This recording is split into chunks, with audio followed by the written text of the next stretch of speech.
is to get through a significant amount of material here from a book called The Life Model.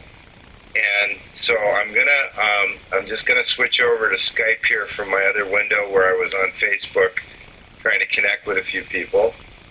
And who knows, there may be some others that join us, but at this point it doesn't look like it. So I'm just gonna stay with what we got here, and I'm going to show you here this book. Now, this is not the most recent edition, and you need to understand that I am not the author of this book. I'm presenting material that's written by 5 authors, and it's called The Life Model, Living from the Heart Jesus Gave You. And this is the material that was written by a group of counselors that gathered under the name Shepherd's House and ran a Christian counseling agency in Pasadena, California. The guy who is kind of mainly leading up the work, which the Life Model has birthed, is James Wilder. And James Friesen is another author of the book, and he is known for being the first Christian counselor, psychologist. Also, he's an ordained minister, to really get into the idea of dissociation or brokenheartedness. And as you may remember in Luke 4, Jesus, quoting from Isaiah 61, talks about the fact that one of his purposes for being, and one of the things that he was to do in ministry, was to heal the brokenhearted. And brokenheartedness is believed by a lot of Christian therapists to be an actual condition which secular mental health professionals call dissociation. Now, we're not going to get into that in a lot of detail, but as I said, Dr. Friesen was instrumental in writing a book that really opened up that whole realm. And it was out of that and through Shepherd's House that eventually these other authors, including James Friesen, who I mentioned, is now basically heading up Life Model, began to pull the material together to write this book called The Life Model. So there's a 15th edition out now, which I just gave my last copy away of, so I don't have a copy of it. But this has been around for approximately 15 years now, 15 to 17 years. And the last book that they just put out, you can get a copy of online. I also buy a box of them every year or so, about 40 of them, and go through them. If you buy one through their website, then you're gonna pay about $40 for the book when with shipping. When I buy them, if you're in my area here, as some of you are, I get them for about $28. I can get the price down to about $28. It's not a long book at all. It's frankly, it's only about 130 pages, but it's one of the toughest and best reads in terms of a book about healing and maturity and community that I have ever come across. And that's why I do these free seminars, and I occasionally do them live out of our church, the Gathering here in Kitchener.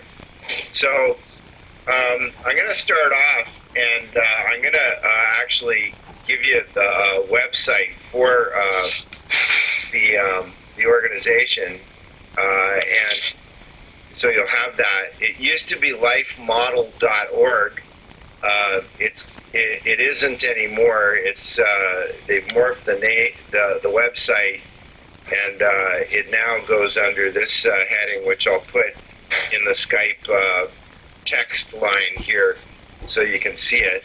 And it should be linkable. You should be able to click right to it, and it's called joystartshere.com. And you can order the book there under resources. There's a wide variety of other life model materials. This material has been so seminal and so impactful in Christian circles across the globe now that there's a guy down in the Carolinas by the name of Ed Curry, and I'll write his name here for you as well, and somehow I just tweets here, Ed Curry, and he has a whole training track and ministry and recovery materials that are associated with addictions. So people that are struggling with addictions issues, Ed Curry's the guy. You can look on YouTube. They have a series of YouTube seminars that both Ed Curry and Jim Wilder and some other people do. The guy who's responsible in North America for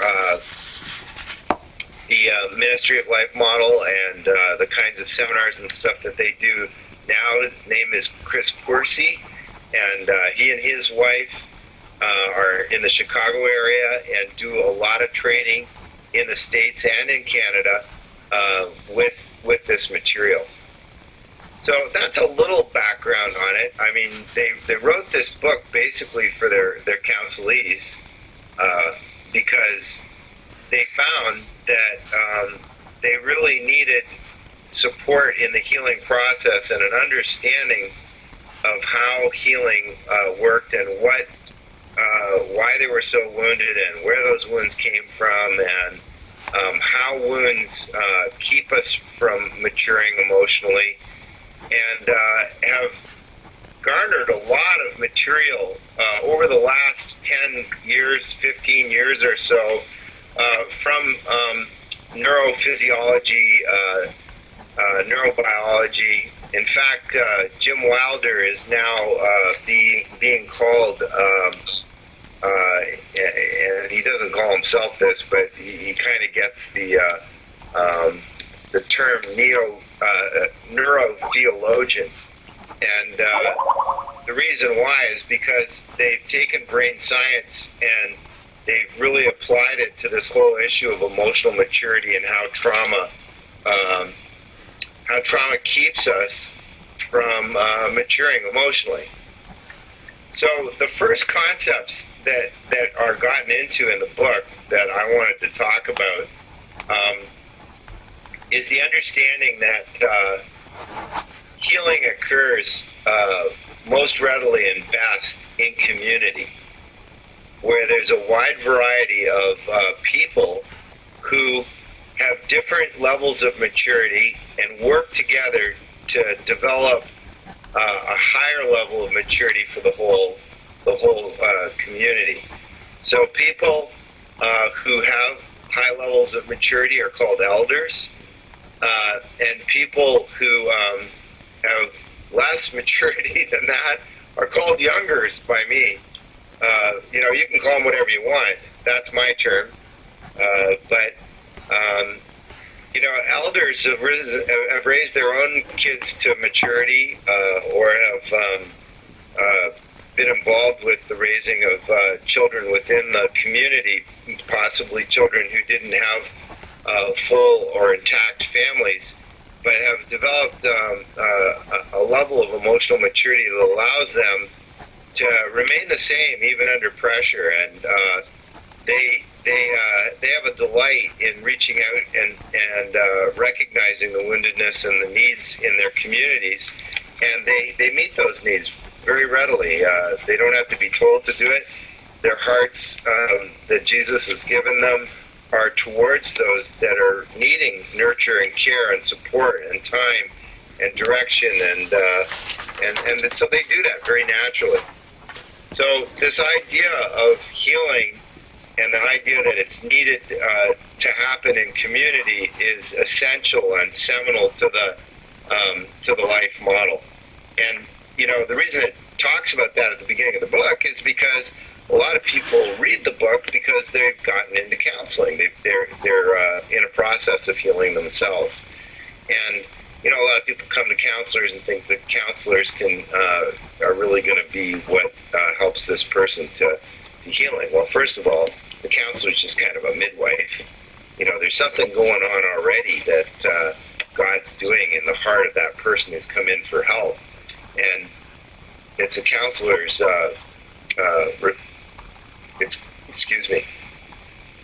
It's the counselor's role to help that person to be able to recognize what's hurt, what's wounded, what's needed, what's lacking, and work with them in that regard as they see the Lord working with that person. But really, they're just kind of following after a process that they can see the Lord is doing with that person transformationally, redemptively. So the book was written emphasizing the fact that even though that counselor has a tremendous role in that healing process with that counselee, that in order to really heal, community is needed.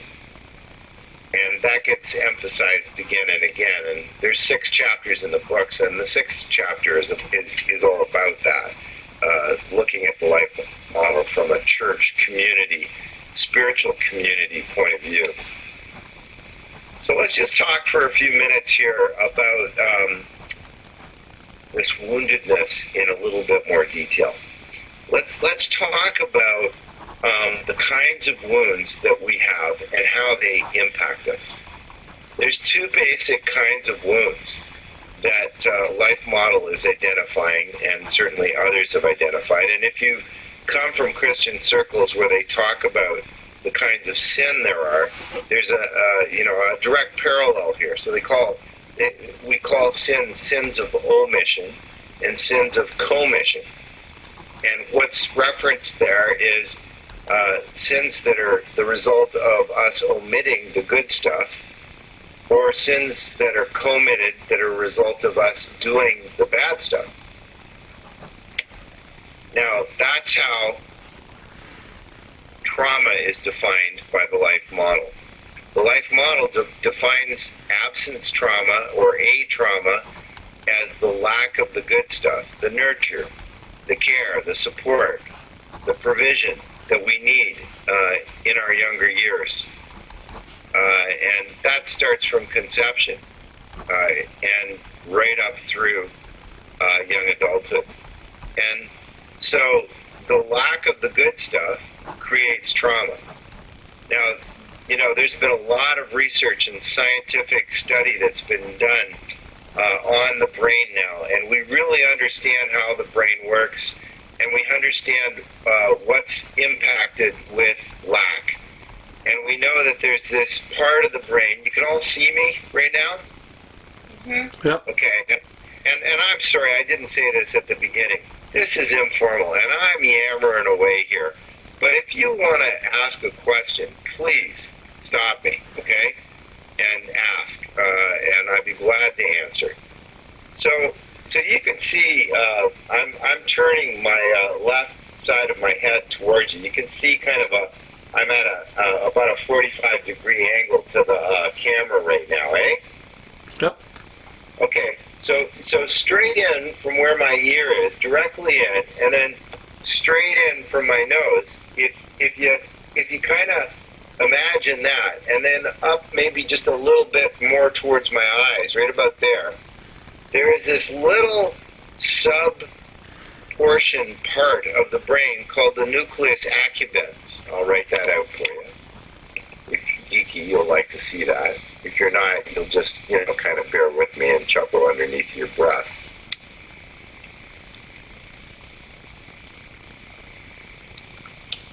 And the nucleus accumbens is this kind of place where all the sub parts of your brain, your cerebral cortex, the prefrontal cortex, which is just above the eyes, and right here, these two lobes here, your limbic system, which kind of sits above the nucleus accumbens, and your core brain, which is kind of around and below the nucleus accumbens. All four of those areas all kind of meet up at this nucleus accumbens, which looks like a little upside down banana inside our head. And when you have A trauma, that's where you feel it, is in your nucleus accumbens. Well, you feel it if you've got B trauma, which I'm going to explain in a minute too. But when you feel A trauma, you know what? It's so bad. If it's so bad, well, first of all, did you know that if you don't have the good stuff to the degree that some orphanages, say in third world countries, don't have enough personnel to love and take care of each little baby, you know, those babies actually die. And I'm not talking about malnutrition. I'm not talking about of infection or something as the result of not having their creature comforts and basic needs met. I'm talking about lack of emotional care and nurture. You know that babies actually die of that? Yeah, that happened in Germany when they were doing experiments on, he's thinking they were the supreme race, you know, the Aryans. Dr. Mengele. Yeah. Yeah, in the concentration camps, but also, yeah, for sure. And so, you know, it happens in places in Africa to this day, unfortunately. And what the doctors write on the, usually write on the death certificate is failure to thrive. And that pain of not being loved shows up in the nucleus accumbens as feeling like we're going to die. And it literally kills babies. That's how powerful not getting the good stuff was. We talk a lot about all the different kinds of bad stuff, which is B trauma. So you got A trauma, absence trauma, and then you got B trauma, which is the bad stuff, the commissional sins. You know, we talk about being beaten as a child, or, you know, the emotional trauma of name calling and being berated and shamed, and, you know, and there's sexual trauma and all kinds of trauma, right? That's commissional, that's bad stuff. And that stuff hurts us too. And it's usually a combination of both that often we experience. But this absence trauma is something that really has been not understood well. And the problem is that you don't know that you don't know. Because if you haven't ever gotten it, then how do you know what you're missing? I had a gal once, and she was in a worship service, and she was watching this young father and his young daughter worship the Lord, just, you know, in such freedom and such, you know, they were just so mutual together, and you could see the love that they had for God, but you could also see their love for each other. And they were so tender and so they're having just such a great time. And this woman behind, who had a lot of absence trauma with her father, was watching this whole thing. And all of a sudden, she just burst into tears.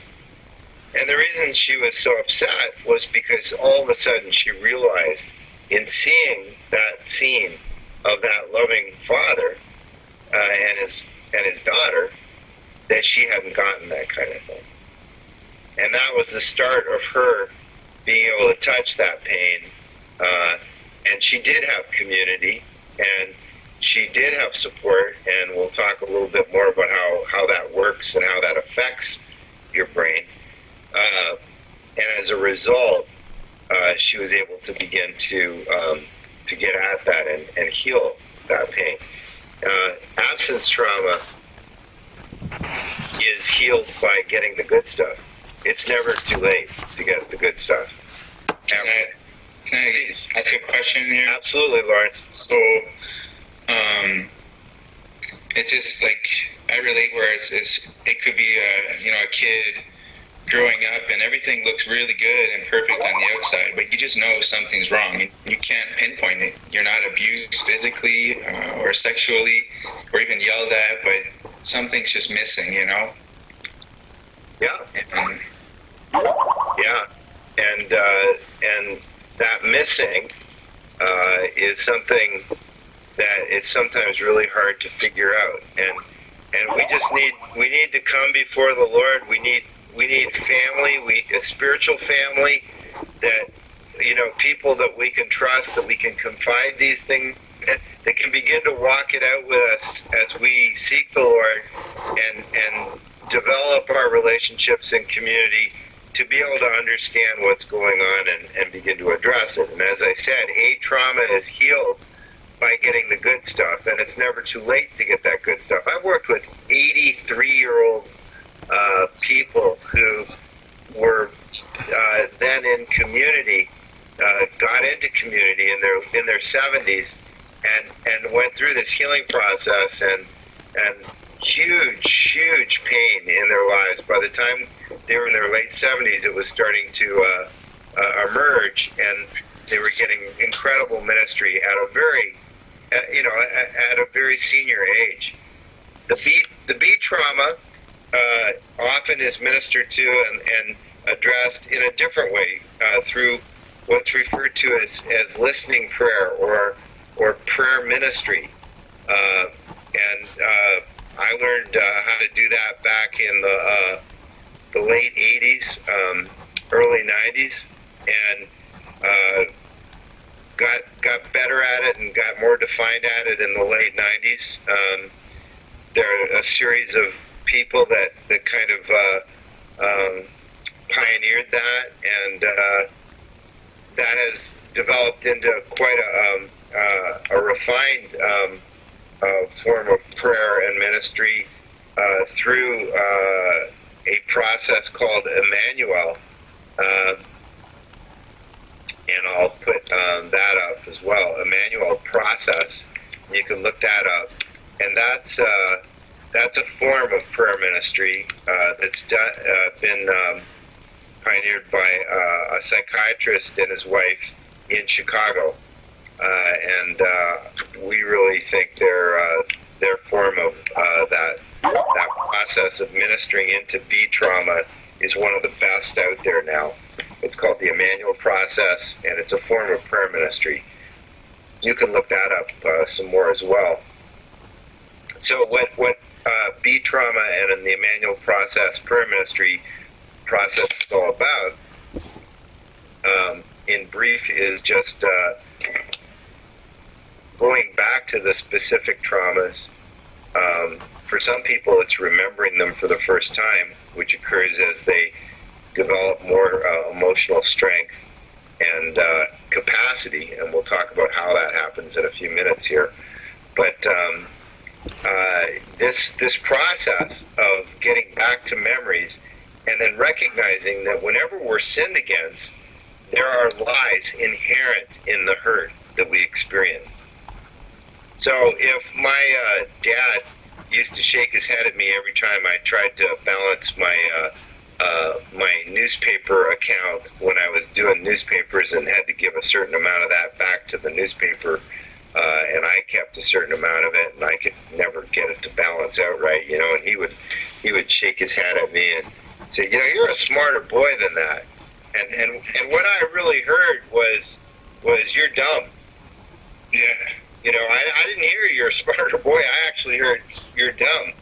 And that's not what he was saying. He was trying to encourage me, but somehow I received it as a very negative kind of a thing. And so I had to go back to that memory eventually, and I had to invite Jesus. I said, Lord, I believed that I was dumb ever since he would do that. And God, I know that I'm not dumb, and you don't say I'm dumb. And I just want, Lord, you to show me anything you want to show me here in this memory. And I needed to forgive my dad, of course, too. And so you're just kind of processing the feelings, and you're processing the beliefs that are there, the negative conclusions that have been reached, like I'm stupid. and we're saying, Jesus, what do you want to show me? You know, and he may, people that are visual may see an image, or you know, something. People who aren't visual may hear something. People who aren't visual and don't hear anything may just get something in their spirits. You know, it's not a matter of a particular way, and sometimes it doesn't happen right there in the prayer process. It happens later.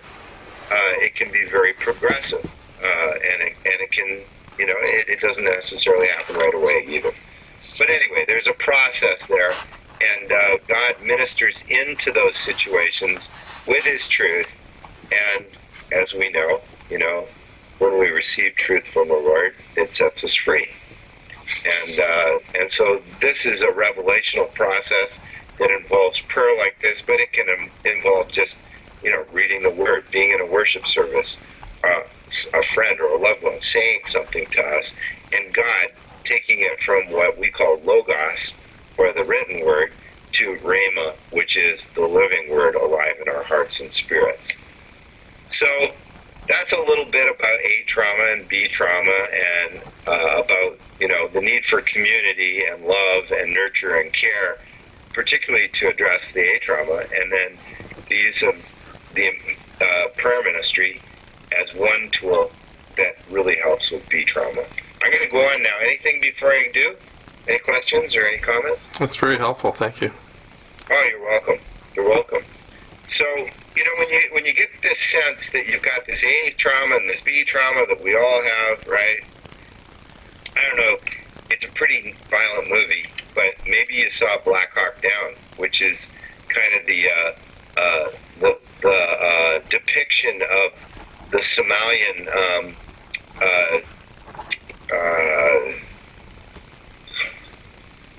what's the word I'm looking for?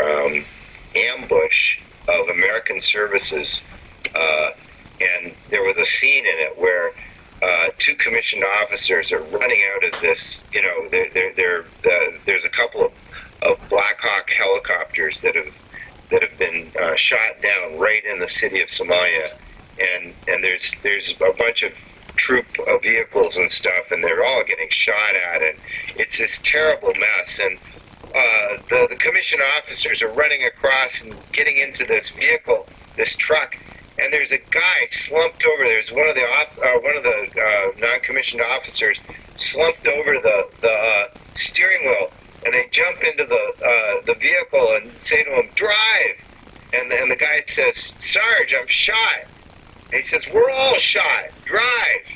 You know, and they actually do get out of there. But, you know, in a sense, that's true for all of us. We're all shot, and we need to learn to walk on. We need to learn to heal. And sometimes we have to get out of terrible messes like ambushes, and we need the help of others to get out of them. But we need to get to a place where we can get the medics involved, and we can have healing community and love and care and support, and we can begin that healing process. In this book, one of the most interesting parts about it is that it uses a developmental model that was actually begun by Erik Erikson. And it takes a model, and it goes from infancy right up through eldership. And in a great deal of detail, it has charts in it. I don't know how well you can see this, but it has charts in it that show the various stages of development, and I'm not going to be able to go through these charts in this 1 hour that I've got here, and I'm already down to 20 minutes. But the most important thing is just kind of set the stage with the A trauma and the B trauma, and the need for community to heal.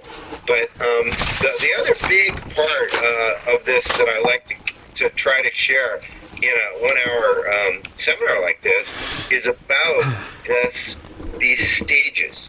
So in infancy, the thing that we really need is to learn to receive. That's the main task of infancy, is us learning to receive. And if you're loved and you grow up in a really good environment, with lots of mature people who've gotten lots of love themselves, then you're going to learn to trust that your needs are going to be met. Because when you're an infant, you can't do a lot for yourself, right? You're reliant on others to do stuff for you, right? Change your diaper, feed you, teach you how to walk, all that stuff. So and if we're not provided for, if there's lots of absence trauma in infancy, then we don't learn to trust well at all. And we can become withdrawn and disengaged, and we may spend more time self-stimulating because others haven't stimulated and helped us to engage. We may have a tremendous difficulty regulating our emotions if we didn't have that kind of support and love in infancy. Let me tell you, Jim Friesen and his team have done a fair bit of research, and they find that they think that over 50% of adults in North America are at an infancy or child level of emotional maturity, and that this is largely responsible for why there are so many broken relationships in our culture. Well, what's the cause? So the primary task of the first stage, the infancy stage, which is like birth to age 3 or so, is what? Receive. Learning to receive. So if you don't learn to receive, if that hasn't been developed by the time you're an adult, then you're going to have weak and stormy relationships. You're going to have difficulty with controlling your emotions and getting back to peace and rest. In the child stage, the primary task is learning to take care of yourself and do hard things emotionally. And if you don't get that task dealt with by adulthood, then you're not going to take responsibility for yourself. And so, again, there's a series of personal tasks that are involved in the infancy stage, and each of the other stages, the child stage, the young adult stage. And I won't go through all of them, but I'm just going to talk about the basic task and what happens when you don't get that task met. But as you can see, if you're not getting the good stuff, or if you're getting hurtful stuff at these different stages, and it keeps you from getting these stages completed, if you're not dealing with and able to complete the tasks that are necessary to go to the next stage, then these are going to be issues. It gets really geeky, and I'm not going to do that, but by age 2, if you haven't learned to emotionally regulate your anger, your neurons myelinate, and it's a lot harder after you're 2 to control your anger if you haven't learned to do that by the time you're 2.5 or so, for instance. And these things are things that neurobiologists and brain scientists have learned, and all these really cool forms of imaging that they have now, and ways that they can investigate the brain. So the third stage, is the adult stage. So if you've learned how to receive in infancy, and you've learned how to take care of yourself in the child stage, which ends around 13, around 12 or so, then you're moving into the young adult stage, which is around 13 to the time when you can have children, and or when you actually marry and have a family. And this is not to suggest that everyone should marry. This is not to suggest that you can't develop emotionally without having a family. Because we have community, we have families, and various community members that aren't necessarily married are helping other families to raise their kids too, and that's really important. But by the adult stage, 13 to the birth of the first child, The issue is learning how to actually take care of two people simultaneously. So you've learned to take care of yourself in childhood up to age 12, 13, and then from 13 on to the birth of your first child, you're learning how to take care of yourself and another person at the same time. To stay synchronized, to be able to become mutual. I use the analogy of spinning plates, you know, in circus acts where they have those poles, and then this guy comes up on stage and he spins the plate on the first pole at the top of the pole, and then he gets another one going, and then he gets another one going, and he's running around spinning all these plates. And that's emotionally what we need to learn to do in childhood. We need to learn to be able to spin our own plate and keep it up there. But by the time we're in young adulthood, we're wanting to learn to care for others and support others at the same time that we're caring for ourselves. If we come from dysfunctional families, we have learned to take care of others and not ourselves. And that creates a huge problem as well. So the adult stage is taking care of two people simultaneously. That's the task from age 13 to the birth of the first child. And then there's the parent stage, which is from the birth of the first child till the youngest child becomes an adult.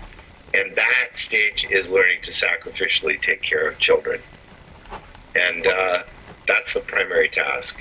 I didn't mention, if the primary task of learning to take care of two people simultaneously isn't reached, then what happens is that we lack the capacity to be mutual and to have satisfying relationships that can be mutual.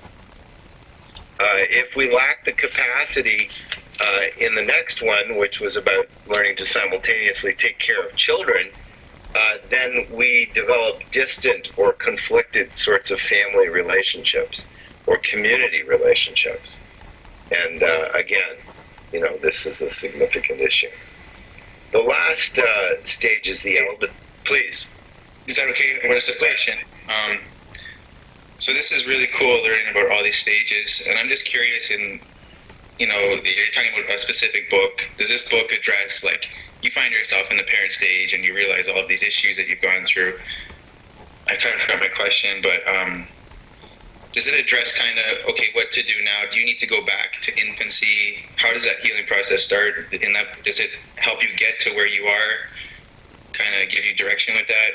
It does, and it gives you keys and tools to understand what's missing and how you can identify it, and then, you know, with the help of others, and some of that may involve working with a counselor who understands these principles, you can begin to get back at those issues, because we're all built, Lawrence, we're all built with a brain that's associative. That's the word, associative, which is that's the word, associative. And what it means is that, you know, you are learning these concepts based on other concepts that you have. And I'm linking, for instance, things to things I'm guessing that you already know to help you to learn the new concepts. So our brains are associative. And when we have trauma, and we're not even sure where it is, and say, you know, I have a little girl and she's 6 years old, and I have trouble parenting her, if I'm willing to be self-aware and prayerful and relational with someone who's helping me and participate with them, I'm going to be able to find out why that difficulty is there in that parenting. It may be skills I have to learn, but it may be because of hurts that I had when I was 5 or 6. And as we investigate that stuff, because of that associative nature of our brains naturally kind of follow the smoke trail, if you will, back to what's, you know, the burning fire when we were 5 or 6. And so with prayer and with consideration and self-awareness and the help of others, we can often get back to those traumatic memories and issues that may be really getting in the way of us being able to parent that 5 or 6 year old we have. So I have just zoomed through those stages, okay? And you need to know, like, you know, that there's a whole chapter that's committed to talking about this maturity process. And there's you know, one other concept that I want to get in here before we end. And that's the issue of what's called, you know, okay, so we all, what's the main need and longing that we all have? What's the main need and longing that we all have as human beings? To be loved and accepted. There you go. So we all have this longing for love, to be loved, to be accepted, to belong, to be safe, to be secure. So the whole of our bonding experience when we're children is based on developing trust that fulfills the needs that Lawrence just mentioned. So if we don't get hurt in that process, then we build bonds of love. Make sense? Bonds that are built in trust and love. Well, guess what the bonds become if we don't get the good stuff, or we get the bad stuff instead of the good stuff? Yeah, fear, hatred, bitterness. Yeah, so it becomes fear, which is the absence of love. So I'm just going to do a real quick kind of an example of that. So can you see what I've got here in front? Yep. Yeah, 2 pens. Okay. So these are 2 people. This is my wife and I. All right. I'm a little overweight, so I'll be the fountain pen. If we've got a love bond going, if we've had good, nurturing relationships in our past, if we've gone through a healing process, if we're involved in good community, then when I come close to her, she's going to want to come close to me. That's a love bond. Now, if it's a fear bond, I want to keep a safe distance from her all the time. Because if she gets too close, that gets scary. And I want to move up, back. Right?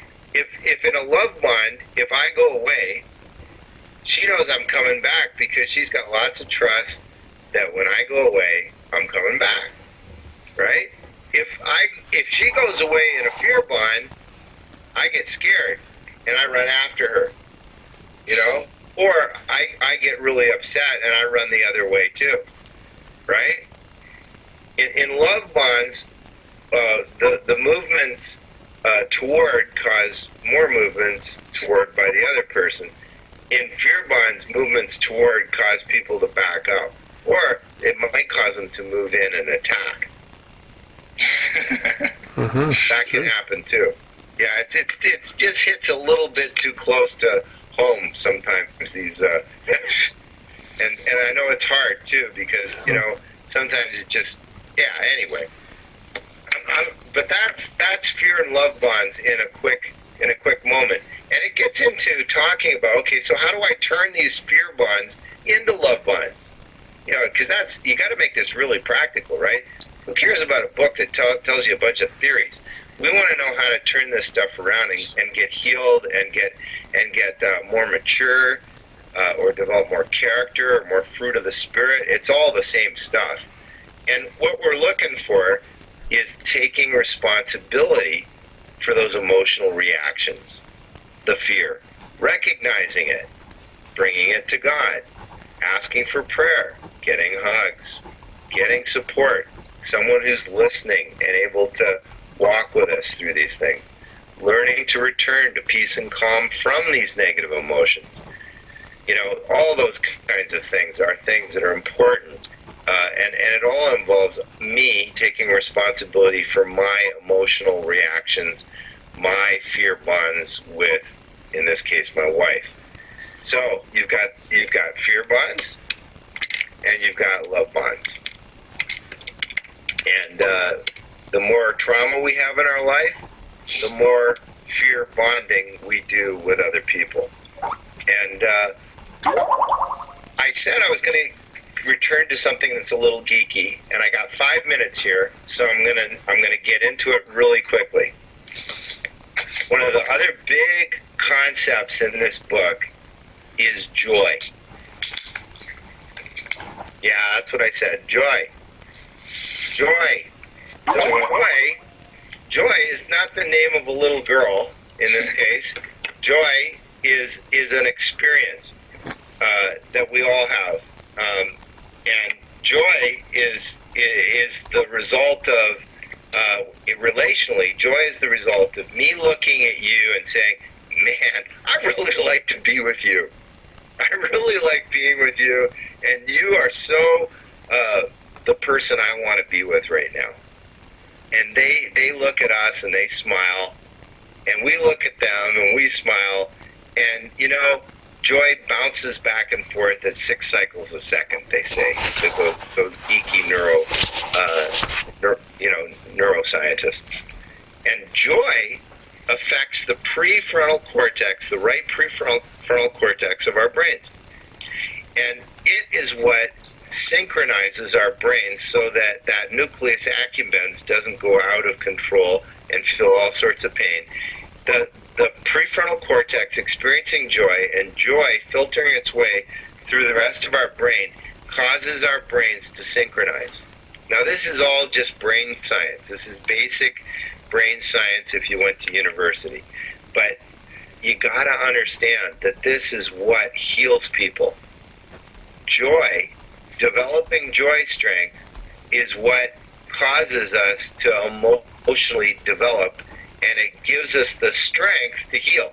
Because if I'm really, really wounded, I've got lots of A trauma and some B trauma, unless I get joy strength, I can't go there. I can't reach the pain. In fact, if there's lots of pain there and I don't have the joy strength, I may not even feel it. I may be so shut down emotionally I can't even feel that pain.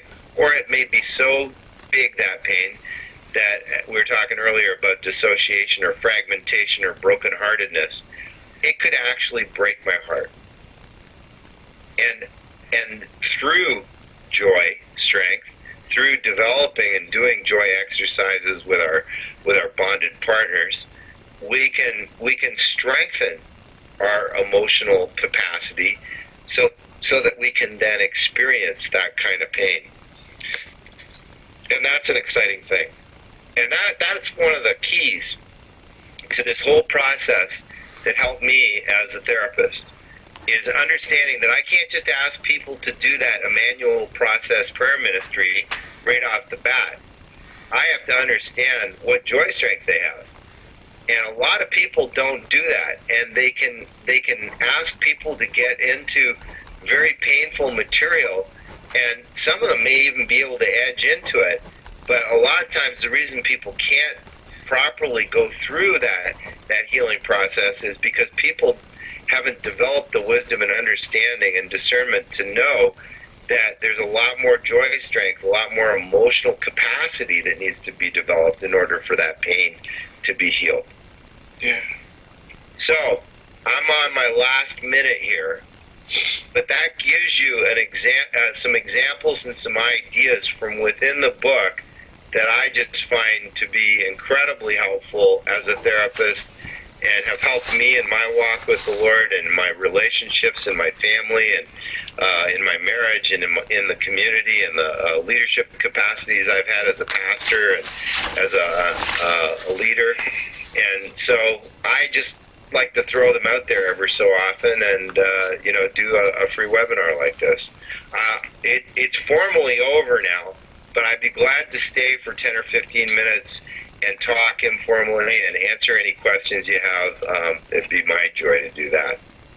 Thank you. You said that you wanted to talk a little bit about the lack of or something, or I know that community is helpful for healing, but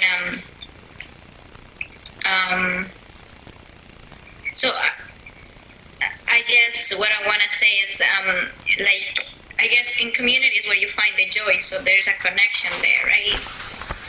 There is, yes. Joy is the connection we feel when other people care about us and want to be with us. And when we feel that, we have a sense of belonging.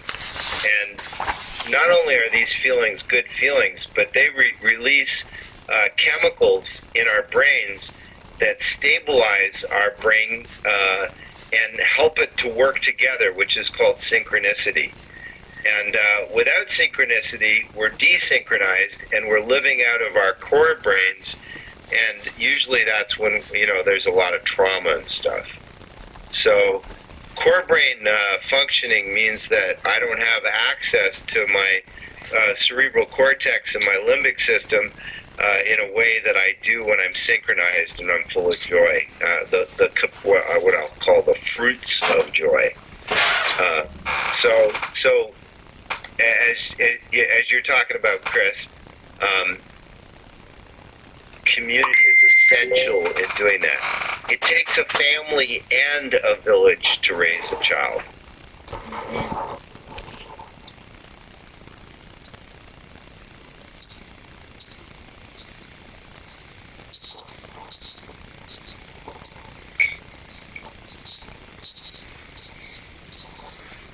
What is that noise? I don't know. David, how does this impact on, has there been any further study, with Jim Wilder or others in terms of discipleship, seeing people mature in Christ? Absolutely. Like, what we're talking about here is Galatians 5 in terms of emotional maturity. Yeah. So love, joy, peace, patience, gentleness, kindness, meekness, self-control. Like, the last one is self-control. So a emotionally matured person who has good relationships, which include a process of relational closeness that develops, and teaching and coaching and catching, what I call versus coaching, catching maturity, because maturity isn't just taught, it's caught. So when we're in discipleship, we're catching the maturity of the people that are discipling us.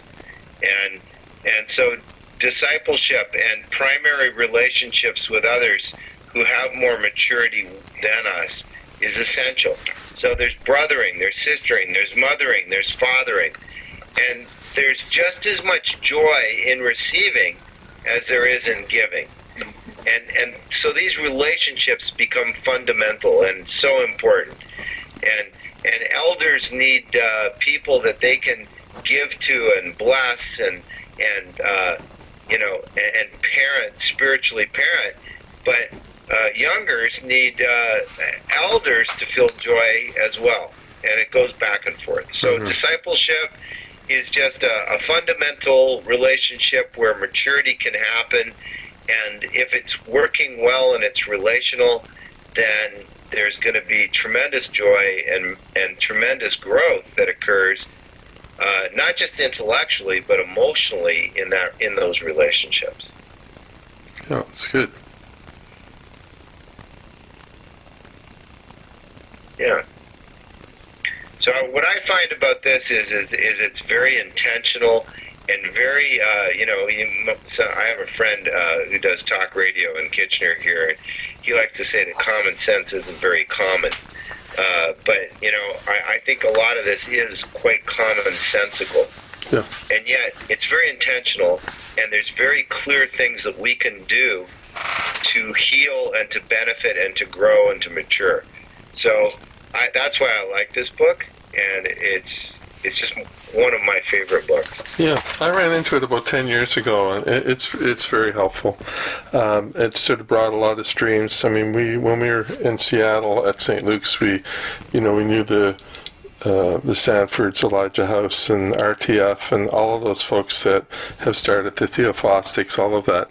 It's interesting that truth-telling is so prominent in this. I mean, when people really see and hear and perceive truth, it's revolutionary. It is, and again, as you say it's see, hear, and experience truth. Yeah. Like, it's not just knowing it intellectually. Yeah. It's this relational community experience of truth. Mm-hmm. So it's not just happening on an individual level, we're seeing it function on a group community level, and we're seeing it draw others into that community as the result of the strength, the power, the influence of that dynamic. Yeah. 50% of believers on the West Coast in the Northwest, Pacific Northwest, are not connected at all. They're not involved in church, any fellowship, home church. There's a real disconnect there. Yeah. So that's where it'd be interesting to see models develop that could be championed and see grow, because that's one of the key areas. Really across North America, but it's particularly acute there in the Pacific Northwest. Well, I know that there are life churches that are springing up, John, and Ed Curry was one of the first to get one going down in the Carolinas. Okay. And if you Google him, you'll see some of his stuff and this life church that he's gotten going. And we're actually playing with the idea of starting a life church in the Kitchener-Waterloo area. We're not quite there yet. There's some other things that need to come together first, but we think that in the next year or two, we might actually begin to try to do something like this in our area. That's very exciting. Yeah, we're very excited about it. Just to say, there are opportunities when you look at the joystartshere.com website. You'll find that there are opportunities for seminars. They're called Thrive seminars, and these seminars don't happen in Canada very often. I was just talking to Jim Wilder. He was in Chicago last month, and I missed an opportunity to get him to come up here and spend some time with us. But there are training seminars. There's Thrive. There's something called Connexus. There's also Joy Starts Here groups. Some of these things are based in DVD and workbooks that you can get. There's a variety of ways now and resources that they've developed that don't require you to go for a week for $1,000, $1,500, which is what the Thrive process costs. Right. And they're actually working on, like first, second, third, and fourth level over a period of 4 years. They develop the material and address these different brain levels and levels of functioning and synchronizing. It sounds a little weird, but when you get into it more and you hear more about it, you'll understand that it's not some cult or weird brain science. It's solid stuff, and based in a lot of good experience and community that they've done over the last 15, 20 years. Yeah, that's great. Well, it sounds that you've really integrated that well into your life and practice and, in ministry. So I enjoy talking to people like you, that it's not just up in the head, it's something that you're living out. Well, we're excited about the kind of fruit that we've seen in our lives and in our children's lives, and clearly this is a lifelong process, but when you can have tools like this and understanding like this, it's very hopeful. Yeah. It's very exciting, and it gives a lot of depth and breadth to what it means to be community. Yeah. And then you look at a couple like Lawrence and Chris, and the grace that's on them, and for them to enter into this at your stage of life. It's like us old guys, there's a threshold that's higher that you can step in and build on that for your kids and for, those around you. So that's a blessing, for David and people like me. That's gray hair, guys. Thank you. I received that. Yeah. So, if you are interested in more information about this, certainly you can contact me or contact Life Model Works, and books are available. You can buy used books like the green one that I have here. That's not the newest edition. The newest edition has more helps in it. It has more questions at the end of particular sections of the book. But you can get copies of this on Amazon for $10 or $15 plus some shipping. So there's a variety of ways of getting the material. And like I said, there's a lot of resources that are free right on the website and on YouTube, and it'll keep you going for at least a couple of years just looking at all the stuff that they've got for free. So, yeah. And I'll leave it at that. I'm sorry we didn't have more people today, but I'm glad you guys came. And if you are interested in more information, please feel free to contact me. David, with your permission, I'd like to send the audio file to some friends that are involved in different streams of healing here. And they really have a heart to integrate, and this is a good model. I'm excited in particular about one friend, but I've mentioned Wilder stuff. I see it said it a lot in Jim Wilder now, but it really hasn't taken. But you have a lovely approach to be able to communicate this in a way that people can receive it, I think. So. Well, thank you, John. I appreciate that, and you're more than you're more than I'm more than willing to let you share that digital recording. Sure, and I'll include your contact information if that's all right too. Sure, thanks, John. Appreciate all right. that. Well, bless you guys too. All these Ontario folks. Pray for us down here in the Maritimes. Chris and Lawrence, thank you. Glad you could join on such short notice, and all the best. Thank you, David. Looking forward to seeing you. Take Bye. care. Thank you. Bye, all. Bless you. Peace.